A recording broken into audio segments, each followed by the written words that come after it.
Teatro poético y teatro innovador.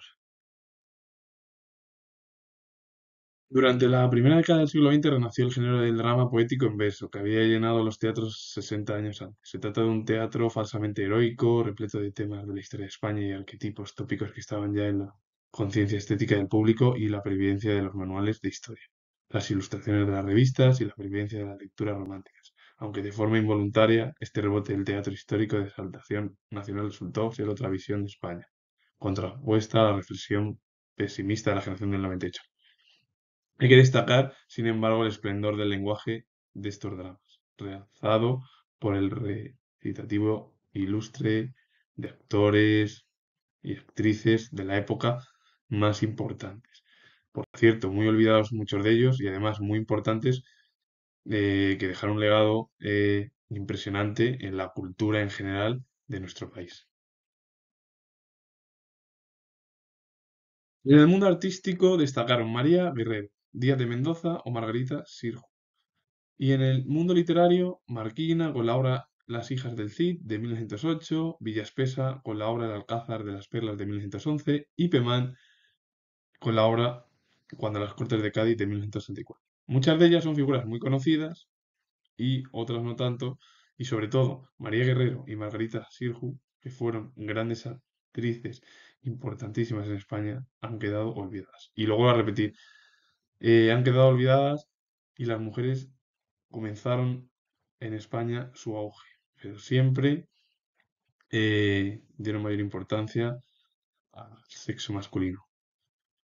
Mm, la sociedad en sí todavía no ha cambiado y bueno, si hablamos de hace un siglo en España, era pues, una sociedad en la que cultura femenina era muy pequeña y poco a poco comenzaron a relanzar ese arte todas ellas.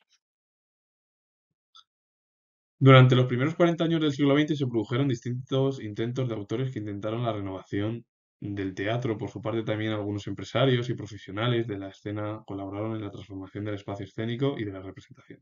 Surgieron grupos escénicos o compañías no comerciales de iniciativa privada, como el Mirlo Blanco, de carácter experimental, que actuaba en Casa de los Baroja bajo la dirección de Rivas Cherif, o el Cántaro Roto, fundada por Valle Inclán, que actuaba en el Círculo de Bellas Artes, y otros de iniciativa pública como el Teatro de las Misiones Pedagógicas o el Grupo La Barraca, que es el grupo más conocido, que fue dirigido por una de las figuras más importantes de la generación del 27, como fue Federico García Lorca. Es decir, Lorca dirigió La Barraca y La Barraca fue, junto con el Mirlo Blanco, el Cántaro Roto o las Misiones Pedagógicas, de los teatros y direcciones más importantes en la cultura del primer tercio del siglo XX.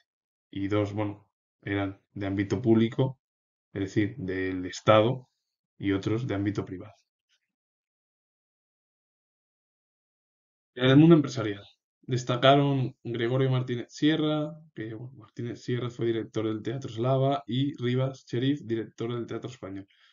En el mundo artístico, Margarita Sirjú, actriz muy sensible al teatro innovador de Unamuno y sobre todo de García Lorca. Y bueno, pues en el mundo literario destacaron Unamuno, Valle Inclán con esos intentos de renovación, Jacinto Grau con la obra El Señor de Pigmalión de 1921, Azorín con la obra All Spain de 1926, Gómez de la Serna con la obra Los Medios Seres de 1929. Bueno, también Lorca, Alberti con la obra Fermín Galán de 1961, Salinas con la obra Judith y el Tirano, Max Au con la obra Morir por cerrar los ojos de 1940. También Miguel Hernández con la obra El labrador da más aire de 1967. O otra figura importantísima, Jardiel Poncela.